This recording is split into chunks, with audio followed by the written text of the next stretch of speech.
भैया ने पहले पत्थरबाजी की फिर आग लगाई है। आप लोग चलो नाश कर दिया गति। कम से कम 50 गाड़ी फूंक दी है यहाँ पे हमारी नल्हड़ मंदिर पे ही नूहू, और फोर्स आने से पहले करीब 50 गाड़ी फूंक दी गई, जिसमें सभी भाइयों को जय श्री राम, हर हर महादेव। जितने कट्टर हिंदू भाई सुन रहे हैं, इसको वीडियो को जल्दी से जल्दी शेयर मारेंगे और सब्सक्राइबर करेंगे इस चैनल को। और मैं सभी से एक बात कहना चाहता हूँ, जितने हमारे रामनवमी के मुद्दे पर जो कि दंगा फैलाया गया, मुसलमान आतंकवादियों ने हमारे देश के अंदर फैलाया झंडा, फैलाया आतंकवाद को, हमें नष्ट करना है तो हमें सबको एकत्र होना होगा। बाला साहब ठाकरे की एक बात को याद रखना होगा, यदि भारत देश में से यदि भारत के हिंदुओं को अमरनाथ यात्रा रोकी जाएगी तो जिहादियों को हम मक्का मदीना में मूतने भी नहीं देंगे, हम मक्का मदीना में घुसने भी नहीं देंगे। उन जिहादियों को ये यहाँ से समझा देना चाहता हूँ,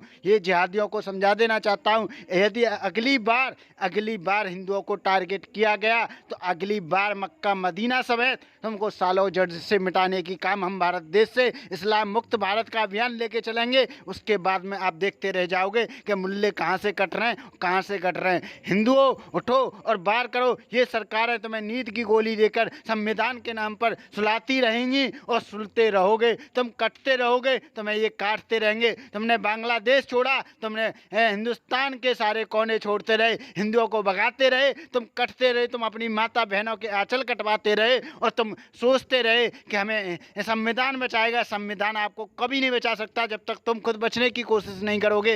यदि तुम्हें बचना है तो तुम्हें खुद उठना होगा और अपने हिंदू भाइयों को जितने भी हैं ऑल सपोर्ट देना पड़ेगा। जहां भी मुल्ला दिखे वहां पर उसको काट देना है, यदि कोई भी बदतमीजी करता हुआ नजर आ रहा है तो। अब जो सरकारें बोल रही हैं हम कानूनी कार्रवाई कर रहे हैं, जब जाके क्या तहसी कराने बैठी थी क्या?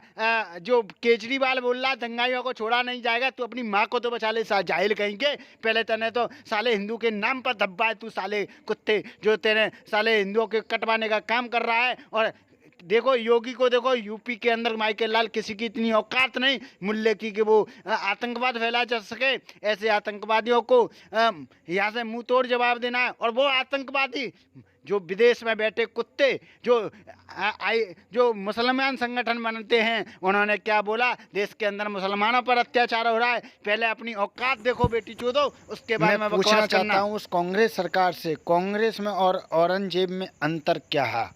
मैं एक क्वेश्चन पूछना चाहता हूँ, यहाँ से पूछना चाहता हूँ, कांग्रेस और औरंगजेब में अंतर क्या?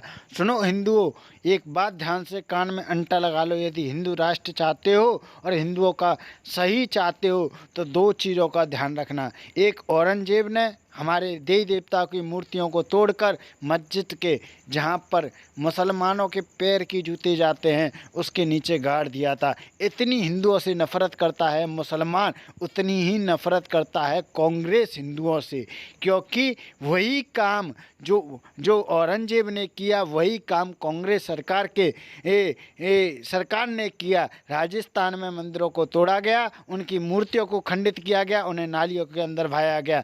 और एक और चीज़ मैं यहाँ पर कहता हूँ, कब तक सोते रहोगे हिंदुओं? आपके ऊपर कांग्रेस वही सरकार है जिसने एक बिल ला के थोप दिया। कौन सा बिल? कि यदि आप लोगों की ज़मीन पर इस्लामिक ने कब्जा कर लिया तो आपको ये अधिकार नहीं है किसी भी संविधान के अंदर कि आप उस पर मुकदमा तक दर्ज करा पाओ। ये वही सरकार है जिसने तुम्हारे अधिकारों को छीना। तुम सोते रहे, तुम कटते रहे और तुम मरते रहे।